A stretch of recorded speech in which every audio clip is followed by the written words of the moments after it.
Welcome to Stone Club Walks and Talks, episode 6, and today we're joined by Dr Ffion Reynolds, artist and archaeologist. We're going to get into how archaeology began for Ffion and some of her earliest memories of uncovering things from the earth. We're also going to talk about her involvement and interest in encouraging artistic communities, and also we're going to talk about mushrooms.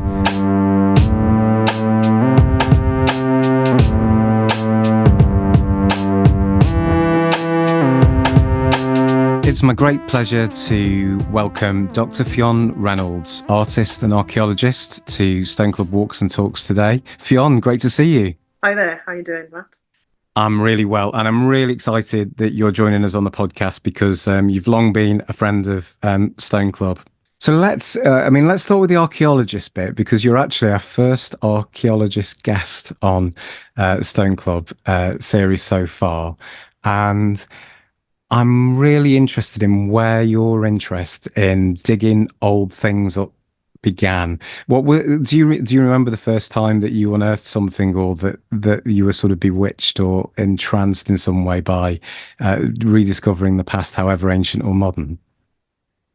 I think it was more mischievous, to be honest, because it was my first memory really is when I was a child, staying over my grandparents' house in West Wales, and they had a big garden jutting back onto a farm, and we were out there playing, and it just seemed to be this mound of earth, and we were like finding, me and my brother finding coins and like clay pipes, and we were really excited. And then later on, my grandma called us in for dinner, and she was like aghast because we'd basically undone a whole earthen kind of bank that my granddad had done to stop all the sheep from coming in and eating all the veg in the garden. But I think after that, I started collecting clay pipes. Yeah. Yeah. So it started a collection as well. And old coins, I think I remember, like just in frames. I don't know where I got them, but I think they were, just not very old ones, to be honest. I mean, I've gone way back now. Gone back to the beginning. And do you remember that feeling holding those things in your hands for the first time when they sort of were unearthed? Do you remember how that was for you at that moment? Can't remember as a child, but obviously as an archaeologist, you have that feeling of touching something that hasn't been touched for thousands of years. And yeah, it does give you a bit of a thrill that you found something, Yeah, because a lot of the time you might go for a whole week not finding anything. So when you do find something, it's quite exciting, and everyone's like gathers around and you're like, oh, what's this? Yeah, so it's a good experience. Have you been on a dig before? I have only once though, and it was a bit like some of those classic Time Team episodes where they get to the end of day one and there's literally nothing, and they go, "But don't worry, we'll be back after the break, and there's bound to be something tomorrow." And it was a bit like that, and it was Roman. It was sort of Roman mosaics that were originally that eventually were uncovered, and it was really exciting to see them.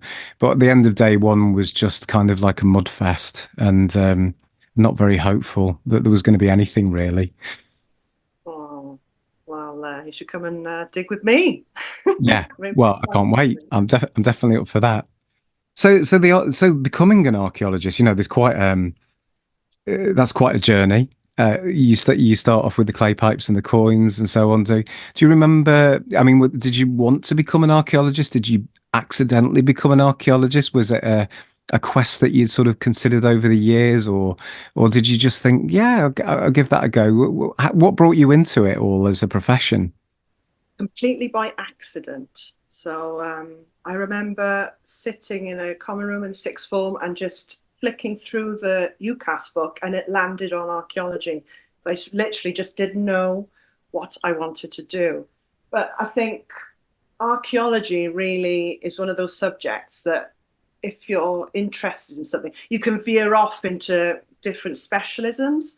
So if you like working outside, you can be someone who excavates or works in the commercial sector. Or if you like working in the lab, or you want to specialize into looking at objects, or do you like thinking about what these people did, or you can go into science or into the arts. You can kind of go into all sorts of different specialisms within archaeology, really. It doesn't really close doors. I think it opens doors. And that's what I kind of discovered with it, really. It sounds like it offers a lot of freedom in that respect, in that you can, I guess you learn foundations, do you, to, to the subject as a whole, and then you can go off in those directions. Is that how it works? Yeah, so you start off learning, archaeological skills. Maybe you go on a dig, so you learn the excavation skills, how to use a wheelbarrow properly, how to use a mattock properly, how to use a trowel properly, and then you get a little passport. That's quite cute. You get to travel as well. In your second or your third year, maybe you can go abroad and go on an excavation abroad, or go and visit something that you've always wanted to visit. So yeah, it offers you quite a broad base, really. I feel like I'm a careers advisor. Uh, it's probably not. Yeah, I mean, you're not going to get rich being an archaeologist. That's one thing for sure. But it's a passion, I think it gets under your skin, really. Yeah, I won't say the name of the institution. But it was actually, I went on like an adult learning course once to start a really basic archaeological qualification, and I arrived on day one, and there was something like half of the people that had enrolled and paid, for that first term or for first year. I can't remember what it was now, but the tutor sort of walked in a bit late and said, there won't be a year two because there's not enough of you. So there's very little point in any of us doing any of this. So if you want to leave, you can. And also, even if you did get to the end and we did complete the following years, there's no jobs in archaeology anymore anyway. And I think I did go back twice more after that, but very soon I realized that he probably had had enough of archaeology for himself, and that I wasn't therefore going to learn. And I suppose sometimes in professions it can feel a bit daunting that it's difficult, and how can you see your way forward in things. But it's great that it seems to be thriving now, though. It seems to me that there's lots of people want to become archaeologists, and it does feel like there's a lot of exciting things happening. So does it ebb and flow? Do you feel like there are good careers in archaeology to be had, regardless of pay and so on? Do you think it's a good thing to enter into? I think there is an ebb and flow, definitely, because when I finished my PhD back in 2010, there was lots of opportunities to be doing, humanities, anthropology, the arts within the interpretive side of archaeology. And then I think there was a huge swing around that time to science-based archaeology.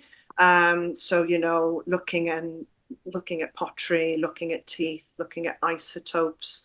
So a lot of those people that I originally did my PhD in, that were more interested in the art side of archaeology, they quickly had to move to science to kind of survive. And I think it was at that point that I kind of left academia, I suppose, and became a community archaeologist. And we directed an excavation at St Lythans in the Vale of Glamorgan as a community archaeology project, and which was amazing. Really privileged to have been allowed to do that. And then, yeah, there we found right at the front of St Lythans, which is a Neolithic chambered tomb around 6,000 years old, was a remains of the forecourt area, making it similar in style and the way it looked originally to Tinkin's Wood burial chamber that was just down the road. And we also found some flints and a really nice bone needle as well. That was a lovely little find, and some grooved-ware pottery. So yeah, I mean, that was amazing. And I think that kind of caught me as well as part of my what am I doing in the archaeological world. I still want to be an archaeologist, but I also want to kind of inspire the surrounding communities around these monuments. I like that kind of relationship then I've been working up with kind of monuments in Wales, I suppose, through my work and my Yeah. job, but also, from a personal point of view, the kind of pull to these sites that I have personally as well is still really quite strong. Yeah, I get that very clearly. For anyone who follows your Instagram, and I'll share that on social media and so on, so people can find you and have a look at what you're doing. There's a really interesting mix on there, really between the three things I was most interested in chatting to you about today. There's lots of art-based things that you share, so we'll get onto that in a little while. But as well as the archaeological sites and these incredible photographs and the knowledge that you share with everybody about, chambered tombs that you found or standing stones, and both very well-known ones and much more obscure ones as well. Many of the sites you share, I really love seeing because I'm like, oh, I don't know that one. I don't know that one. I'm going to have to go and visit. And you're making them accessible and making them known.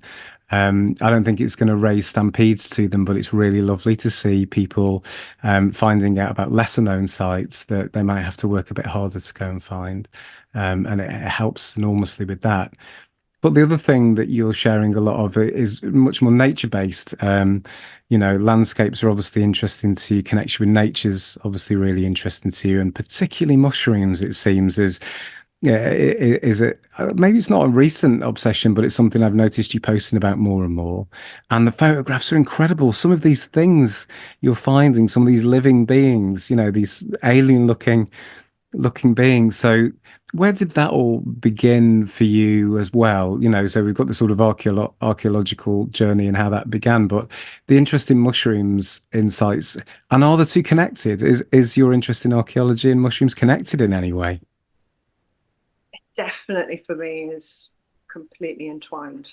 Yeah. Um, and I suppose that's just happened over time, I think. I mean, I studied some passage tombs in Ireland, Newgrange, Knowth and Dowth, and I was interested in how these monuments are kind of maybe related to altering your mind or altering your consciousness.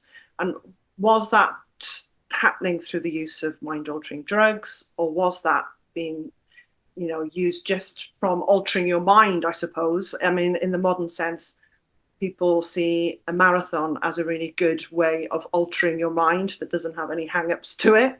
And then you get the elation of, the achievement, or going up a mountain, going, on a pilgrimage somewhere.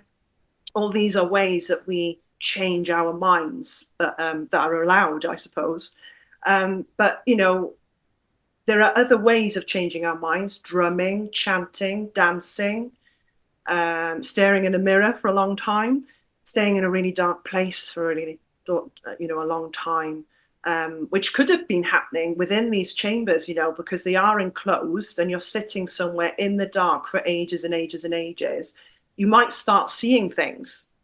And, these passage tombs are covered in these geometric patterning. And there were studies done in the 90s that looked at the patterns on the stones at Knowth passage tomb and compared them to entoptic phenomena, or what people saw under the influence of mescaline. And I'm sure it was more than 90% the same kind of shapes, and they did a kind of statistical analysis to match them all up. So there is something to it. I mean, the other thing is, in the Neolithic period, which is when people are stopping hunting and gathering and they are moving on to agriculture and farming, they are cutting down loads of the forests across the country. And that's going to encourage grassland fungi to grow. And what's one of the main ones that we might know? Psilocybin. That grows out of cowpats. And in the Neolithic, they were, farming cows and looking after cows. So, surely there's a connection. Well, we'll never be able to tell, I don't think. That's the real thing, because mushrooms are organic. They just don't survive in the archaeological record very well. I mean, we do have some instances of it occurring in the archaeological record, which are really cool and interesting. And I just think, it's bizarre that as archaeologists, we are basically excavating soil that has been decomposed and totally transformed by fungi and mushrooms, but yet they are just not being discussed in archaeology. And I just wonder why that is, whether or not it's just too hard. Can we do DNA analysis? Come on, there should be a way for us to maybe up our game and try and put more kind of funding towards looking at fungi and mushrooms and even lichen, I suppose, in the archaeological record. And I suppose that's because of it needing to be evidence-based, is it, to be able to prove scientifically that there's a relationship or a connection between those things rather than a theoretical sort of guesswork or theory-based ideas. Is that why that is? Yeah, so I mean, we do have evidence for mushrooms from the past. We have Otzi the Iceman, which was a Bronze Age guy that died in the Alps in Austria, and he was carrying a birch polypore mushroom around his neck. Whether that was a talisman or whether that was something that he kept, because birch polypore has an antiseptic quality, so you can make really thin layers of plasters. So if he cut himself, or he could be using them for firelighters, because they're also great firelighters. There's also evidence in Starcar, which is in Yorkshire, the Mesolithic headdress place where they were living, on the side of a lake, and so a lot of the stuff was waterlogged. They have found, I think, King Alfred's cakes and polypore mushrooms there. So, were they using them as firelighters? Probably, yes, because, they're in the landscape. But I just think as archaeologists, maybe we just haven't been looking for them. Yeah, I suspect just through the diversity of humanity and the curiosity of some people over others when they find something new or discover something that it seems very unlikely to me that no one would have tried to eat something that was discovered anew within a community, or someone would have at least given it a bit of a go. And perhaps that involved learning the hard way with some of the fungal species we have in the United Kingdom. But it seems very likely to me that someone would have put it in their mouth or tried, to see what it would do. Would it be a good food? Would it cook? Could it be eaten raw? And I imagine also there'd have been people at whatever periods in our evolution of humanity that would have said, that was amazing, that one that I just ate, you've got to try this. And some people would have been enamored by that and excited by that possibility. And others might have said, I think I'm okay, actually, because I observed you for, for the last 48 hours. And I don't know that that's what I need in my life. So perhaps we're ranging from the more skeptical of academics to Julian Cope's "They Were on Hard Drugs" song, which is, sort of emphatically makes the point that Yeah. I think our Bronze Age and Neolithic fathers were psychedelically informed. Yeah, I mean, from another side of that argument, from the Mesolithic to the Neolithic, that is when pottery is invented, because you are staying in one location for the first time. But also, it's when cheese, beer, and bread are invented. So they definitely know what the yeast fungi can do, which is quite a complex one to start off with, to be honest. So surely they should have background information on the other ones, even though that probably fermentation was, like you said, it was, an accident maybe to start with, that they saw mold growing and then harnessed the power of that mold. Surely they would have known more than just those specific mushrooms, is the Yeah. question. They would have known more than that. Why would they just know those specific ones, is the question. Because our brains haven't changed, are they? They're the same brains, they're just living in different environments. Yeah, which is so incredible to think about, and what a period of evolution for humanity. I'm not sure we've moved that far, to be honest with you. Cheese, beer, bread, pottery. There was a lot of good stuff going on, wasn't there, at that moment in time? This certainly isn't a primal species of people that don't know what they're doing. This is really highly evolved and actually not very different to most cafes or delis that you could walk out and go and visit, today. It sounds like a fairly staple menu still. An incredible period of evolution, perhaps, in that way. So, Also, like, yeah. And Is that one of the most exciting times for you then, when all of these sort of discoveries start coming together, when you see those developments of pottery and you see those developments of grain harvesting and you see all that going on? Does that really sort of set you alight when you're thinking about these communities and sort of trying to put yourself in the footsteps of our ancestors? Are these the sorts of things that you think about when you're working? Well, that's a hard question.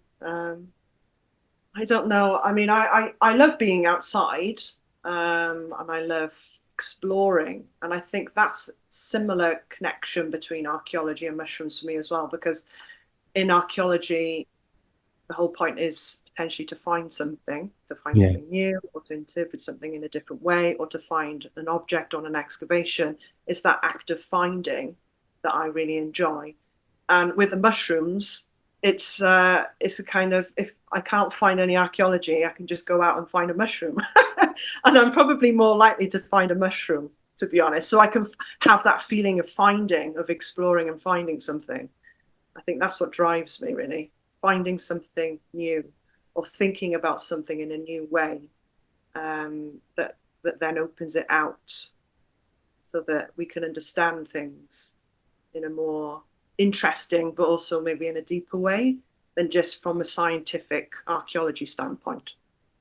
That's very interesting because then, as you were saying that, I was thinking about, works that are really popular at the moment by someone like Merlin Sheldrake and the film, he's just made as well with Bjork narrating it.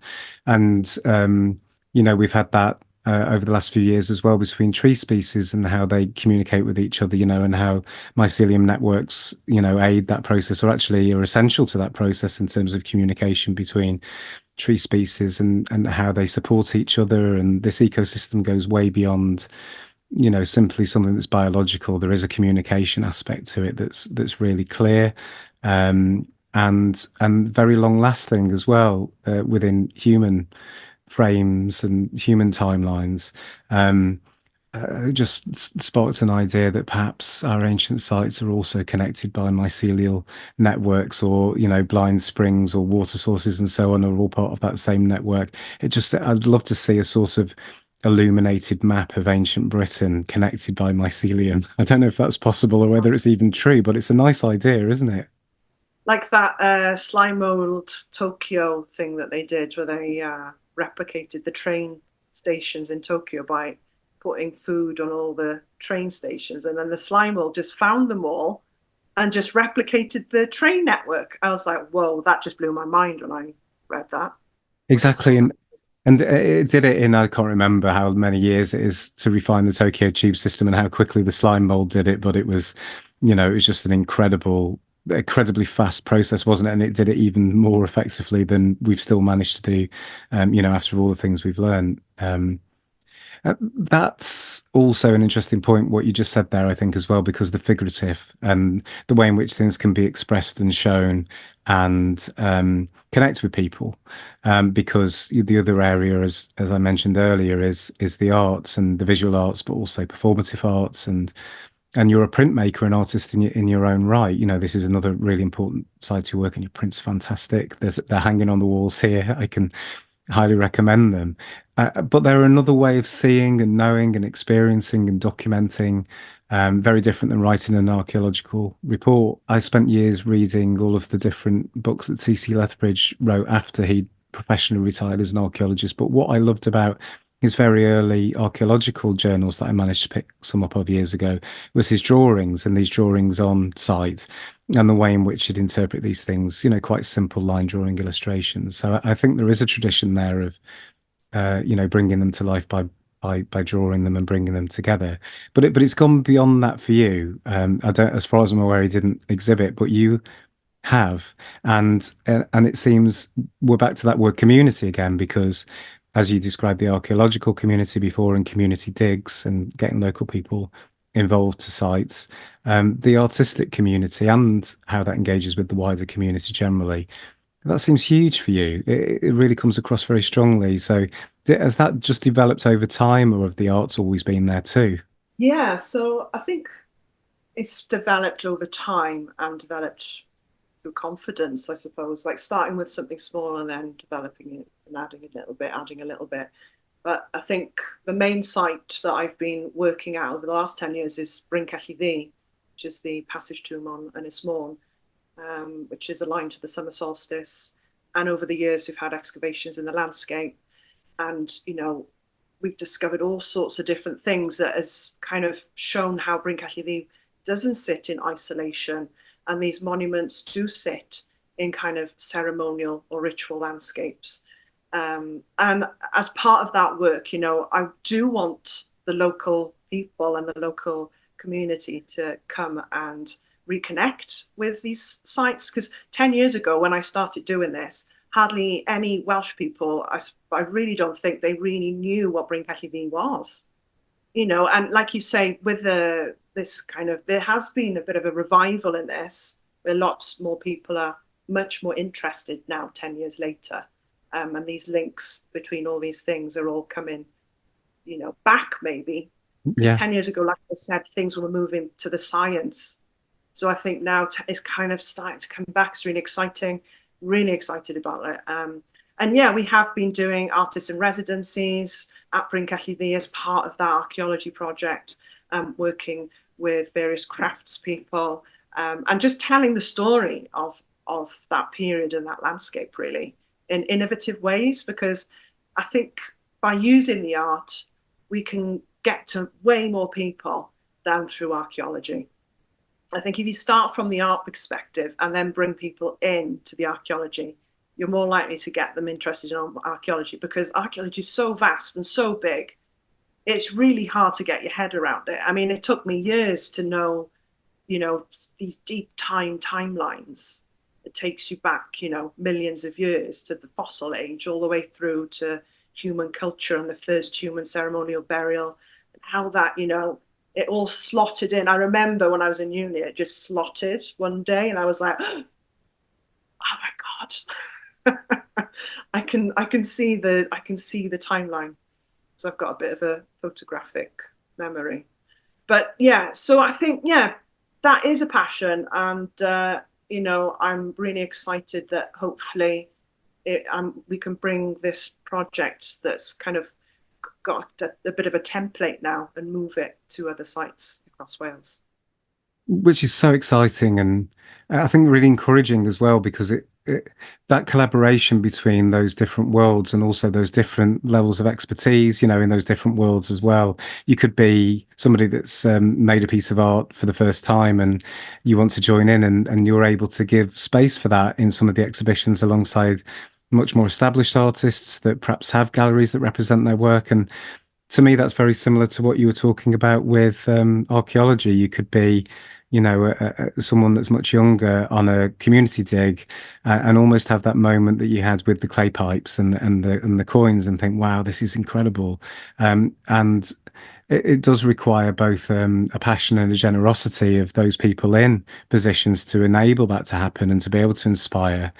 And I think as soon as you start joining those two things together, then there's something else that comes from it as well, because some people might be more inclined towards the discipline of the archaeology, and some people might be more inclined towards the discipline of the art, and how that helps them to understand and see places. So it's an incredible thing that you're setting up. And yeah, I wonder, do you find that that's really shared amongst both the arts and the archaeological communities? Is it the case now that you're getting lots of interest from people wanting to join in, or do you still have to work quite hard to find people that want to do this? It feels like lots of people do want to, but I wonder how it is for you. Oh, definitely. I think, yeah, I could be supporting way more people. I think if we could harness more support from our governments to invest more, I suppose, in this type of work, because I think it's really rewarding, both from a kind of a practical side, but also a spiritual side, that these places do offer us different ways of seeing the world, because it offers that kind of portal, I suppose. It offers that space, doesn't it, away from the modern developments that and the modernness that we always, all this noise that we're always, when I go and see a monument, that noise is stripped away and I'm just there with the stones and I feel like I'm having a conversation with them, and I'll explore them looking for cup marks, and I'll be looking for lichen and seeing which lichen grows on this particular one. Is there a mushroom here? You know, what's going on in the landscape? Is it related to the sea? So you're always kind of map making in your mind. And I think that's what I really love about kind of going out and finding a new monument or one that you haven't found, or, you know, you walk driving down tiny little lanes going, oh, where is it? And then you're like, oh, there it is on the top of the hill. I'm sure I just saw the shadow of it. Right, drive back. I love that, you know, the journey of the finding. Oh yeah, I know that feeling well. And um, another one that I get that really excites me is when I spot a connection or I spot another site that I've never noticed in view before, or I realize where it is in relation to, you know, the site I'm there at. You know, so that happens quite a lot, you know, for me over the last couple of years in Cornwall, where I'll be at a particular place and then I'll be like, oh, hold on a minute. I recognize that from, you know, like a couple of hours ago when I was at this other site. That, so it must be there somewhere. And I'm sort of like looking along, probably wishing I had my binoculars that we probably haven't got, you know, because I didn't prepare properly. But I can sort of figure out where things are. And then, you know, if the weather conditions are right, and even if they're not generally, I'll sort of like find if there's a way, a route between the two. And when you make those connections, it's similar to, for me, to the connections you're just describing. It's like, wow, this site now means something else because it physically connects with another. And then you've got everything else to consider, like, you know, were they built thousands of years apart, or would they have had a contemporary use, or what would they have meant to the people that built them? And, you know, I'm off then, you know, I could disappear for hours Rabbit dreaming. hole. Yeah, that's Exactly. the thing. I And think that's the thing with Bryn Celli Ddu. It's just a bit of a rabbit hole, you know. Once you start looking, we just kept finding more things in the landscape. And over the last part of the project, we've discovered, you know, 12 rock art panels in the landscape looking down onto Bryn Celli Ddu, which is then looking towards the Stonedonia mountain range. And then we've right on the behind Bryn Celli Ddu, there's another monument that was built 500 years later. And then right at the bottom of the ridge, we discovered some pottery and some Neolithic pits with some pottery and a stone axe underneath it. And that stone axe was, you know, 1,000 years earlier than that pottery. So it's crazy to think that people kept a piece of stone for 1,000 years. That's another thing that blows my mind, because, you know, our museums are only 100 years old. mm, These piece of rock, they're just a piece of rock, 1,000 years, and they've somehow managed to keep it somewhere safe for 1,000 years without anyone losing it, and then and putting it into this pit in the ground and digging a hole and putting it in the ground and then covering it with their traditional pottery, and then us coming and finding it 6,000 years later. That to me is, I love that. I just love that idea in my mind, as well as obviously I was there, you know, touching the object. It's the memory of it as well, and the and everything that goes with it, you know. So in that sense, yeah, archaeology is magical, you know. I love the way in which you approach all of this. I love the way that you share the curiosity and the experience of the things that you're finding, whether they're lithic or fungal or artistic based pieces of work. And I'm sure they combine and will continue to combine even more as time goes on. It's quite an interesting combination of things, and it's one that I find really fascinating. I think you represent it really well, and it does feel like community is really at the heart of a lot of the work that you do and interest in encouraging people. So, you know, I think that's a wonderful thing. It very clearly comes across, and it's a very powerful tool. As you said, the world can be a very fast-moving and difficult place to navigate at the moment, but these sites, they do offer us, don't they, a chance to step outside of all of that, step outside of time, perhaps. Yeah, and just have time to think. I suppose I think that's what I use these tools for, in a way. You know, it is a meditative thing. That, you know, if I do go and look for mushrooms, I'll probably be on my own. And what happens is you just get into this zone where everything else that's, trying to take your attention just somehow leaves your mind. And all I could think about is mushrooms. And, it's like an escape in a way. But it's definitely meditative. I definitely find it meditative. And it's a great pursuit. Well, Dr. Ffion Reynolds, thank you very much for your time. It's great to talk to you about these things. And as I say, we'll share links to various projects that are ongoing and papers you've written, because there's a whole world to dive into there that I'm still only just discovering myself. And I think anything that can, offer the chance to engage with our ancient sites in the ways that you do has to be applauded. So thank you for that too.